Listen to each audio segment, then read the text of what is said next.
Hey everyone, today we are going to tackle a scenario that can cause a world of stress for just about any Linux admin, recovering a logical volume that you thought was gone forever. But what if I told you there's a built-in safety net that can turn a potential disaster into a pretty minor fix? Let's dive right in.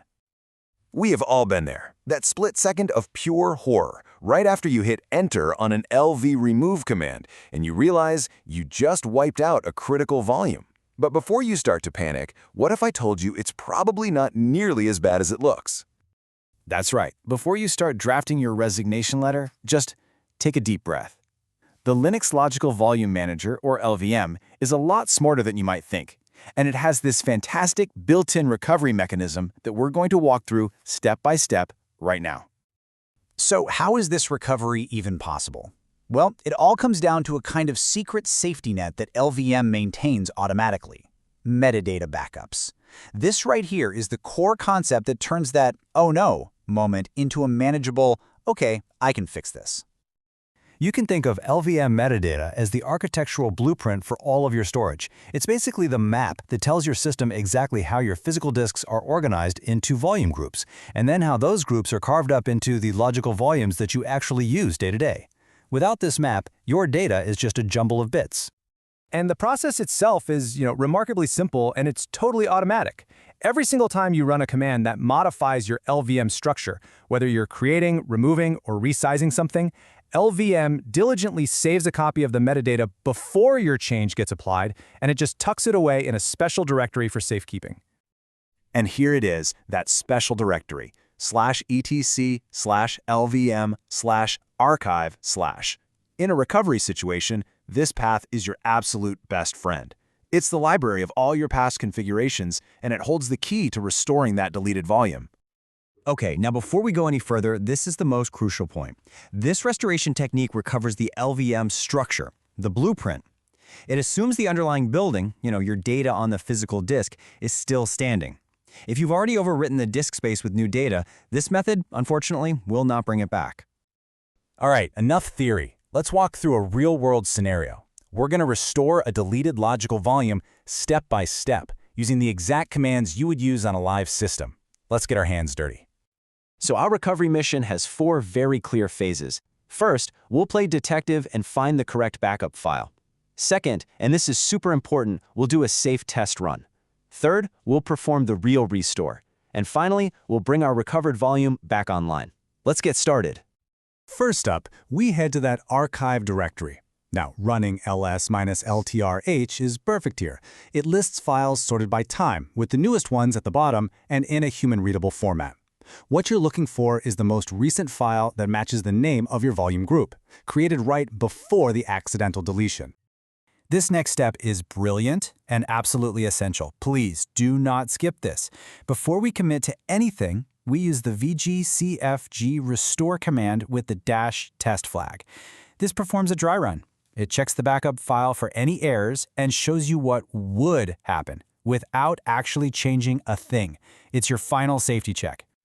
Okay, once the test passes and everything looks good, it's time for the real deal.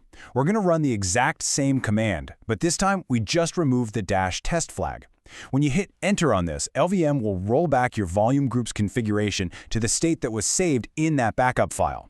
Your deleted logical volumes definition is now officially restored. But hold on, we're not quite done. If you run lvscan right after the restore, you'll see your volume is back, but it's marked as inactive. This is just a safety measure. The system knows the volume exists again, but it hasn't actually been switched on yet. And this is the command that flips the switch. lvchange -ay tells the system to make that specific logical volume active and available. The A stands for active, and the Y means yes. Simple as that. And running lvscan one more time confirms our success. See that? The status has changed from inactive to active. Our logical volume is officially back online and ready for action. And now for the final moment of truth. Let's mount the volume to a directory and then list its contents. If everything went right, you should see all of your original files, completely intact. It really is a beautiful sight.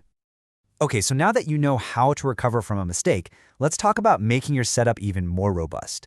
I mean, knowing how to recover is great, but prevention? That's even better. Here are 3 pro tips for a more resilient setup. First, don't just rely on the automatic backups. Make a habit of periodically backing up the entire /etc/lvm directory to an external location. Second, you can actually edit the lvm.com file to increase the number of archived backups LVM keeps. And third, after a really complex change, you can manually run vgcg backup to create a named snapshot. It's just extra peace of mind.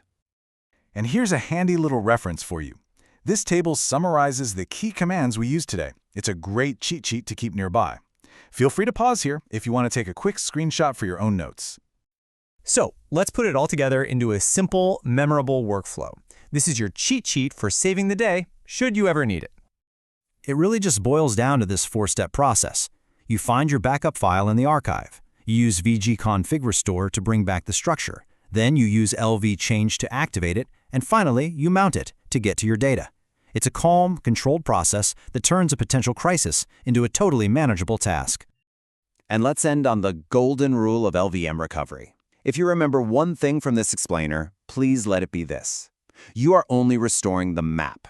The treasure, your actual data, is only safe if it hasn't been overwritten on the underlying disk. This is the fundamental concept you have to keep in mind.